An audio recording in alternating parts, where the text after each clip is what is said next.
வானம் தெளிவாக நீல நிறத்தில் காட்சியளிக்கிறது. மரத்தின் அடர்ந்த பச்சை இலைகளினூடே சூரிய ஒளி தங்கத் துளிகளாய் தரையில் விழுகிறது. ஆற்றங்கரையில் நிலம் காய்ந்து புற்கள் செழித்து வளர்ந்துள்ளன. எல்லா இடங்களிலும் பூக்கள் வாசனையுடன் பூத்துக் குலுங்குகின்றன. எங்கும் ஒரு துடிப்பான உயிரோட்டமான சூழல் நிலவுகிறது. மீனுவின் ஓசையும் தாமுவின் இசையும் கலந்து ஒலிக்கின்றன. ஒரு பெரிய ஆற்றின் கரையிலிருந்த அடர்ந்த மாமரத்தின் அடியில் மீனு என்ற குட்டி எறும்பு வாழ்ந்தது. மீனு எப்போதும் சுறுசுறுப்பாக இயங்கிக் கொண்டே இருக்கும்.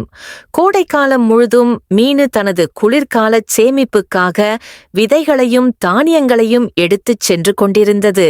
அதே மரத்தில் தாமு என்ற சோம்பேறி தட்டாம்பூச்சி இருந்தது.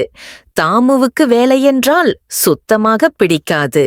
நாள் முழுவதும் பாட்டு பாடுவதும் ஆடுவதும் தான் அதன் வேலை. ஏ மீனு, நீ ஏன் ஓடிக்கொண்டே இருக்கிறாய்? கொஞ்சமாவது ஓய்வு எடு. இந்த கோடையின் அழகை ரசிக்க வேண்டாமா? தாமு, நண்பா, நான் ஓய்வு எடுக்க முடியாது. குளிர்காலம் வருவதற்கு முன் உணவை சேமிக்க வேண்டுமல்லவா? இல்லையென்றால் குளிரில் கஷ்டப்பட நேரிடும். குளிர்காலமா? அதெல்லாம் வர இன்னும் எவ்வளவோ நாள் இருக்கிறது. கவலையை விடு. வா, என் கூட ஒரு பாட்டு பாடு. இந்த கொட்டைகளை தூக்கிக் கொண்டு ஏன் சிரமப்படுகிறாய்?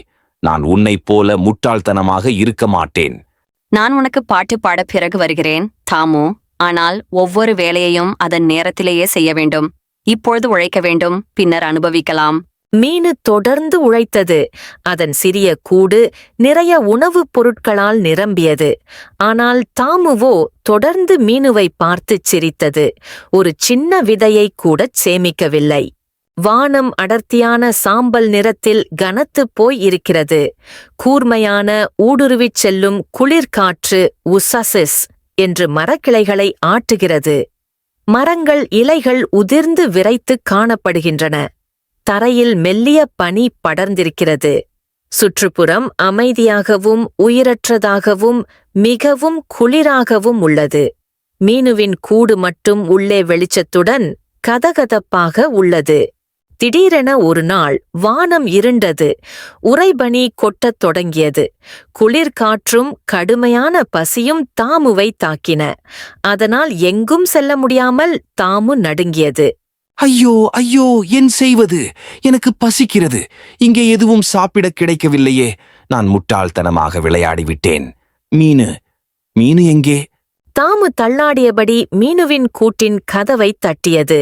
கதவை திறந்த மீனு தாமுவின் பரிதாபமான நிலையைக் கண்டு அதிர்ச்சியடைந்தது. மீனு, தயவு செய்து எனக்கு உதவுவாயா? நான் உன்னை ஏளனம் செய்தேன், ஆனால் நீ சொன்னதுதான் சரி. நான் ஒன்றும் சேமிக்கவில்லை. இப்போது பசியால் சாகப் போகிறேன்.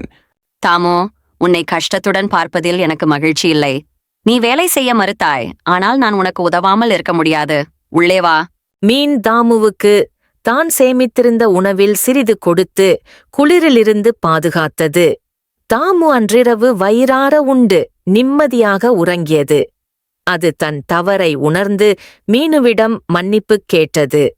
மீனு, நீ எவ்வளவு நல்லவன். நான் என் சோம்பேறித்தனத்தால் கஷ்டப்பட்டேன். இனி நான் எப்போதும் உழைப்பேன். என் வேலைகளை நாளைக்கு என்று தள்ளிப் போட மாட்டேன். அதுதான் நண்பா, நீ கற்றுக்கொள்ள வேண்டிய மிகப்பெரிய பாடம். முயற்சியை விட்டுவிடாத. முயற்சி திருவினையாக்கும். சோம்பேறித்தனம் கூடாது. ஒரு செயலை தள்ளி போடாமல் உரிய நேரத்தில் செய்து முடிக்க வேண்டும். உங்களுக்கு இந்த வீடியோ பிடிச்சிருந்தாலும் மறக்காம லைக், ஷேர் பண்ணுங்க. இன்னும் நிறைய வீடியோ உங்களுக்கு இந்த மாதிரி வரணும்னா சப்ஸ்கிரைப் பண்ணிடுங்க. பாய்.